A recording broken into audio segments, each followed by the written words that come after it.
वो बोलता है कि सप्ताह में किसी भी व्यक्ति से 48 घंटे से अधिक काम नहीं लिया जाएगा। तो 48 घंटे से यदि काम नहीं लिया जाएगा तो यदि एक दिन का हम अपना कैलकुलेशन करें तो वो होता है 6.85 घंटे। तो ये क्या करते हैं कि उसको 8 घंटे कराते हैं, 8 घंटे 6 दिन में करा लेते हैं, 8 छक्का 48 हो गया। तो मतलब हमको जो रेस्ट मिलता है उसका काम हम ऑलरेडी कर चुके होते हैं।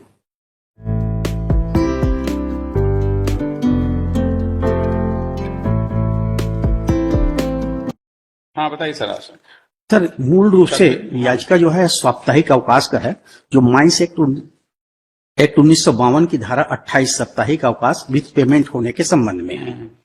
साथ ही इस एक्ट की धारा 29, 30, 49 एवं 50 से संबंधित है। सर उत्तरवादी द्वारा यह स्वीकार किया गया है कि अपराधी माह में 26 दिन का वेतन प्राप्त करने वाला कर्मचारी है। परिशिष्ट मेन इसमें का परिशिष्ट 5 देखेंगे श्रीमान। उपरोक्त विषयांकर आपका पत्र दिनांक 19/3/9 इस कार्यालय को प्राप्त हुआ, जिसके तहत जांच उपरांत पाया गया कि आप माह में 26 दिन के वेतन भुगतान प्राप्त करने वाले कर्मचारी हैं। तथा माह जनवरी 2009 में 2 दिन का एवं 8 दिन का वेतन कटौती की गई, जो सही पाया गया है। ये जो इन्होंने पत्र इशू किया सर, ये परिशिष्ट 3 देखेंगे सर। इसमें क्या हुआ था कि स्ट्राइक में है कह के हमारा 2 दिन का पेमेंट काट दिया था और 8 दिन का पेनाल्टी काट दिया था। उसी के कैलकुलेशंस की बात है सर। यह कि माह जनवरी का मुझे वेतन पर्ची प्राप्त हुआ, जिसमें उसमें मेरे वेतन से 2 दिन की कटौती की गई है। मैं अनुपस्थित था यह कि मेरा बेसिक वेतन 12,054 है और 2 दिन का वेतन 12,054 डिवाइडेड बाई 30 तो 401 रुपए 80 पैसा होता है। तो 803 रुपए 60 पैसे कटना होता है। मेरे बेसिक 12,054 में 803 रुपए घटाने पर मेरा बेसिक 11,250 रुपए होना चाहिए, किंतु मेरे पेमेंट पर्ची में मेरा बेसिक 11,126 रुपए दिया गया है। इस प्रकार गलत ढंग से गणना की गई है। से थर्ड पोर्शन में सर यह कि प्रबंधन तंत्र को यह मानकर कि मैं हड़ताल में था, मेरे वेतन से 8 दिन का वेतन भी अलग से काटा गया, इसे भी गलत ढंग से काटा गया। मेरा वेतन बेसिक एसडीए वीडीए मूल रूप से 12,054, 216, 37, 6,111, टोटल होता है 18,381, रुपए। इस प्रकार से 18,381 डिवाइडेड बाई 30 करने पे 612 रुपए 72 पैसे आता है। इसका 8 दिन का यदि वेतन भी कटौती किया गया है तो 4,901 रुपए 79 रुपए होता है, किंतु मेरे पेमेंट से 5,656 रुपए की कटौती की गई।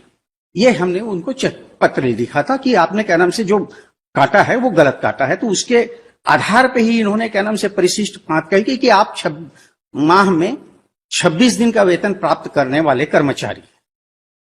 इसके कानून क्या है जी रूल क्या है? 12.2.0 क्या है? वेजेस कैसे मिलेगा पैसा? हाँ सर, ये वो ही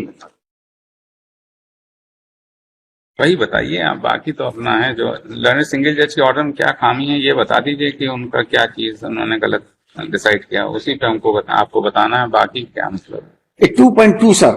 हाँ, इसमें इसके साथ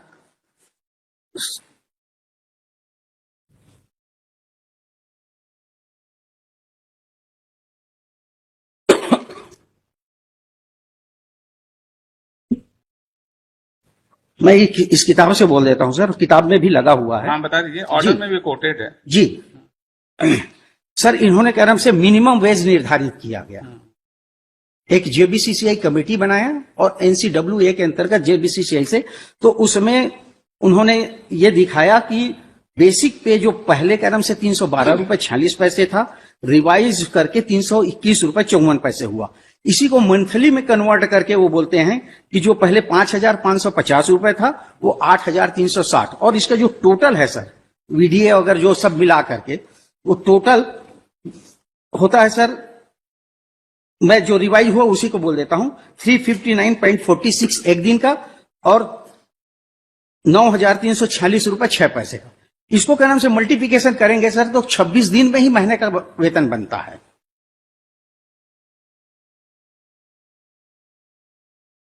पैरा 8 का जवाब बता दीजिए जरा, इसके बारे में क्या कहना है। लर्निंग सिंगल जज ने पैरा 8 में जो लिखा है जी। फाइंडिंग दी है, उसके बारे में क्या कहना है आपको? क्या फाइंडिंग गलत है? ऑर्डर के पैरा इम्प्यून ऑर्डर के पैरा 8 में, इम्प्यून ऑर्डर के पैरा 8 में देखिए, ये इन्होंने क्या नाम से वो जो रिप्लाई इन्होंने दिया था, सप्लीमेंट्री जो रिप्लाई दिया उसमें टोटल चेंज कर दिया। और उन्होंने कहा कि क्या नाम से ये वेज बोर्ड की जो तेरा चैप्टर 12 के ऊपर ये आ रहे हैं। जी जी जी, वो बोलता है सर चैप्टर 12 में ways for weekly day of rest worker in the mine of the establishment govern by the mines act और फैक्ट्री एक्ट। आप मंथली पेड एम्प्लॉय थे कि नहीं थे? मंथली पेड है तो फिर तब तो फिर वही एप्लीकेबल तो हो ही जाएगा फिर आप जी। तब तो ये जो अग्रीमेंट है नेशनल कोल वेज अग्रीमेंट, हाँ, उसके तहत ही तो आपका सर। पेमेंट होगा, और आप उसके अबव एंटाइटल्ड नहीं है। सर मैं बता रहा हूं सर, यदि कानून कोई है और कानून ने जो प्रिस्क्राइब्ड है उस कानून के अगेंस्ट में कोई एग्रीमेंट नहीं हो सकता, ठीक है ना? ठीक है। अब माइंस एक्ट क्या बोलता है सर? माइंस एक्ट में सबसे पहले मैं वीकली का ये पढ़ देता हूं सर। सप्ताह से शनिवार की रात्रि को या ऐसे अन्य रात्रि को जो मुख्य निरीक्षक या किसी निरीक्षक द्वारा किसी विशिष्ट क्षेत्र के लिखित रूप से अनुमोदित किया जाए, मध्य रात्रि को प्रारंभ होने वाली 7 दिन की कालावधि से अभिप्रेत है। धारा 28 बोलता है सर, किसी भी व्यक्ति को खान में किसी एक सप्ताह में 6 दिन से अधिक काम करने नहीं दिया जाएगा। अब उसके बाद सेक्शन 50 बोलता है छुट्टी की परिभाषा क्या है? साप्ताहिक विश्राम दिन अथवा उत्सवों के लिए या अन्य ऐसे अवसरों के लिए अवकाश दिन इस अध्याय के प्रयोजन के लिए छुट्टी के अंतर्गत नहीं आते, चाहे वे छुट्टी कालावधि के दौरान हो या उसके ठीक पहले या बाद। ये जो एग्रीमेंट बोल रहे हैं सर, इसमें कहीं पे भी नहीं लिखा है कि साप्ताहिक अवकाश का पैसा नहीं देना है, क्योंकि माइंस एक्ट को ओवर रूल नहीं कर सकते। जो ये बोल रहे हैं कि उस दिन यदि हमको काम पे बुलाएंगे तो हमको डबल वेजेस देंगे, यदि हम ऑलरेडी रेस्ट कर रहे। अब वीकली जो सेक्शन 30 जो बोलता है सर, वो बोलता है कि सप्ताह में किसी भी व्यक्ति से 48 घंटे से अधिक काम नहीं लिया जाएगा। तो 48 घंटे से यदि काम नहीं लिया जाएगा तो यदि एक दिन का हम अपना कैलकुलेशन करें तो वो होता है 6.85 घंटे। तो ये क्या करते हैं कि उसको 8 घंटे कराते हैं, 8 घंटे 6 दिन में करा लेते हैं, 8 छक्का 48 हो गया। तो मतलब हमको जो रेस्ट मिलता है उसका काम हम ऑलरेडी कर चुके होते हैं, और इन्होंने इसको गलत। Yes, what you have to say, Mr. My lord. What you have to say? My lord, applicant is Right. as per the national. No, what he is arguing, reply to that the provision which is hammering कि हमको जो छुट्टी का अवकाश देते हैं उसके पहले ही वो काम करा लेते हैं, तो उसका पेमेंट क्यों ना दिया जाए? This is what his argument is. In argument, first time he is taking this. For the first time, he has not 6 taken. hours, 51 minutes. The first time he is taking. Has he not pleaded before the No. writ court? Sir not- sir not लिखित ours. में पहले भी दे चुके हैं। नहीं, writ court में आपने ये पॉइंट उठाया था? यस सर, उठाया था। कहाँ है? Where is that? Where is that? Where is the Sir, hours का आपकी प्लीडिंग्स कहाँ है? आपकी प्लीडिंग्स कहाँ है जी। ये इस बात? Hours का नहीं है. जी जी सर। इसकी प्लीडिंग्स कहाँ है? इसका आपने वो कहाँ लिख रखा है? गवर्नमेंट कहाँ रखा है मिस्टर सीमा हैं? रिजाइंडर में करा दिए थे। तो रिजॉइंडर में थोड़ी ना होता है सर, रिजॉइंडर से थोड़ी ना होगा। तो अपनी प्लीडिंग तभी तो उनका रिप्लाई आएगा ना। हाँ सर, प्रारंभिक आपत्ति था और क्या नाम से रिजाइंडर था सर। ये पेज नंबर 4 का सर। देखिए, ऐसा नहीं, जब ट्वाइस पेमेंट होता है तो उसका माने ये है कि आपको वो जो अवकाश है उसका भी पेमेंट आपको दिया जाना जी जी है ना जी। तो दैट इज, तो फिर वो जब है लिखा नेशनल क्या कोल वेजेस एग्रीमेंट जो भी है, तो उसने तो इन सब चीजों का ध्यान रखते हुए ही वो एग्रीमेंट बना है। ऐसा तो नहीं, और उससे फिर अबव कैसे हो सकता है? सर अभी मैं उस पर भी आऊंगा, पहले इस चीज को पूरा कर देता हूँ, है ना। उसके बाद कांडिका 16 सर, यह कहना सही है सभी कर्मचारियों को जो डेली वेजेज और मासिक आधार पर कर्मचारी है उन सभी को माह में 26 दिन का वेतन दिया जाता है। यह कहना सही है कि सभी कर्मचारियों को माह में 4 दिन का वेतन नहीं दिया जाता। यह कहना सही है कि सप्ताह में 48 घंटे किसी भी कर्मचारी से काम कराने के लिए निर्धारित है। On the day of, चलिए ठीक है, 4:30 ऑर्डर देख लीजिए, जी 4:30 बजे ऑर्डर देख लीजिएगा। सर, मेरा भी पूरा, आप जेबीसीसीआई के ऊपर भी जो कानून से एग्रीमेंट का बोल रहे हैं वो एग्रीमेंट इलीगल एग्रीमेंट है। ठीक है, वो एग्रीमेंट आपने चैलेंज किया है क्या? हाँ, कहाँ चैलेंज? वो ये तो नहीं, उस एग्रीमेंट की वो नहीं सर, विच हैज बीन है एनसीए का, it is contrary to the law, कहीं चैलेंज है क्या? देखिए सर, वहां पे क्या है, इन्होंने इस बात को यहाँ सप्लीमेंट्री में उठाया, मैंने सप्लीमेंट्री में जवाब दे दिया। उस जवाब में मैंने क्या नाम से लिखा कि क्या नाम से ये क्या नाम से वैध एग्रीमेंट नहीं है, और जिनसे एग्रीमेंट किया है वो नॉन जुडिडिक्स पर्सन है सर। मैं कोट करना चाहूंगा सर, हाँ, 1993 एससीसी नागपुर पैरा 5, नोट कर लेना भाई। ठीक, पैराग्राफ 5 सर, पैरा 5, हाँ, कहाँ है वो order?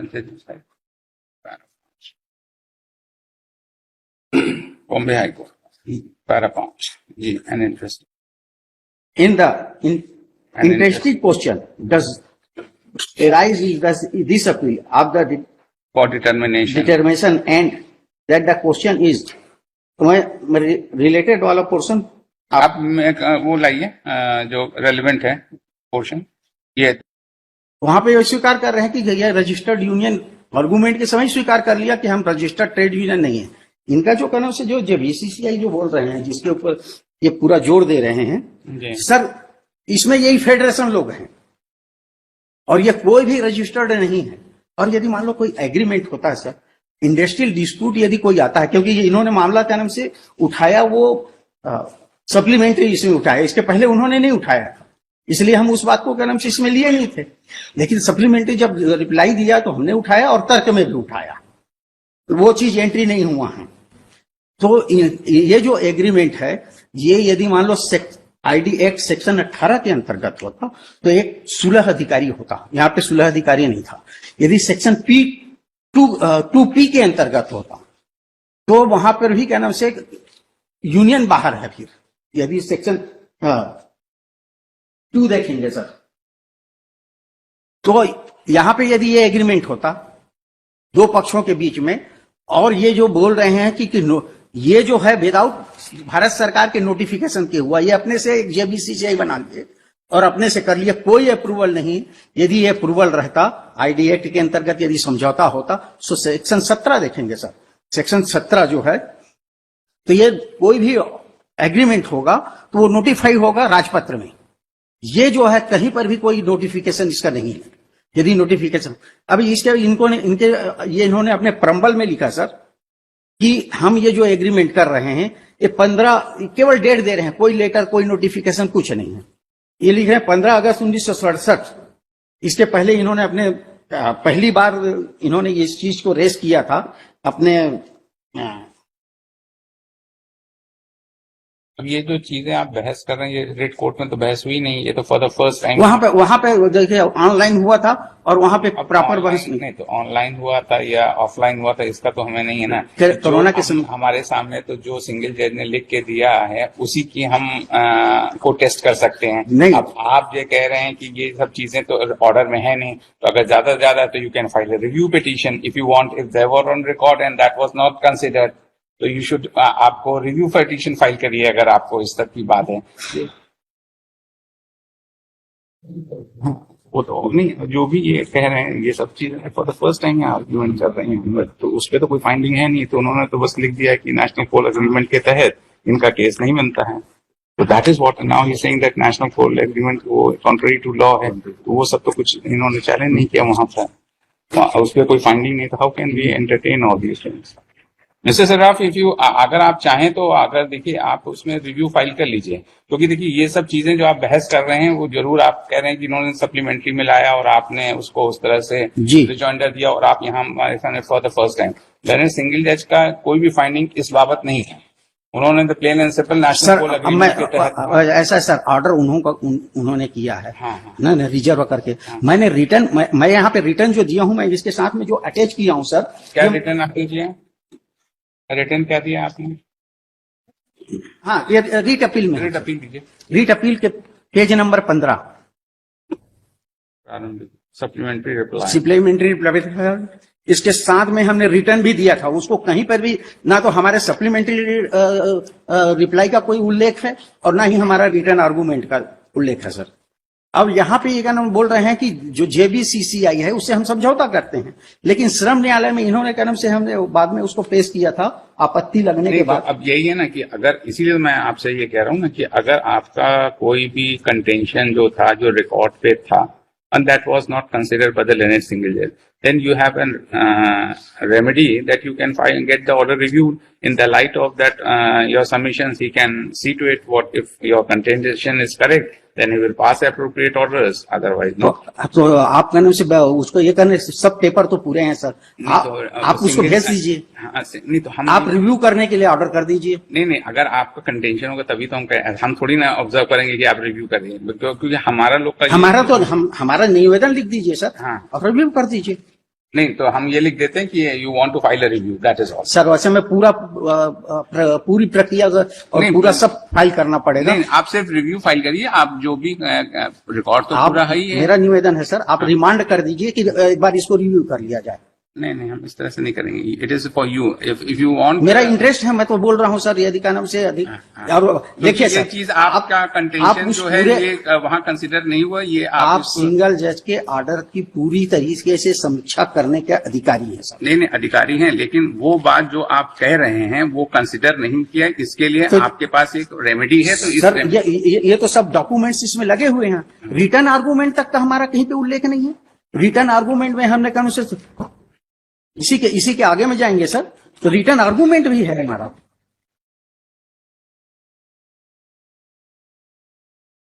Return argument page number 27 से लेके 31 तक का सर, इसमें हमने तमाम एक्ट की रिफरेंस दिए हैं। इसमें इन्होंने कंसीडर नहीं किया sir AIR 1960 Allahabad 2724 when the learned counsel, the petitioner in person has vehemently submitted that the submissions which he has raised in his क्या है ये rejoinder affidavit,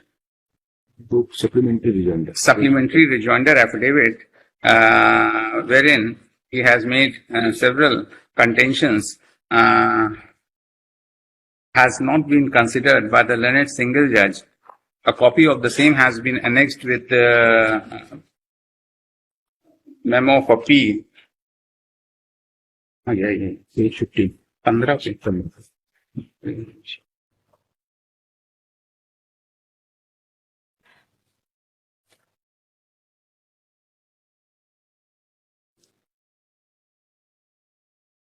यही है ना, dated 23/7/2021 है ना, and he is has raised the same and he has drawn the attention of the court towards the same, and in view of the same the petitioner if so desires may file a appropriate petition for reviewing the order passed by the learned single judge. The petition is accordingly disposed of. तो हमको इसमें पूरा document फिर से लगाना नहीं, पड़ेगा। आप अब ये तो हर चीज हम थोड़ी ना बताएंगे आपको।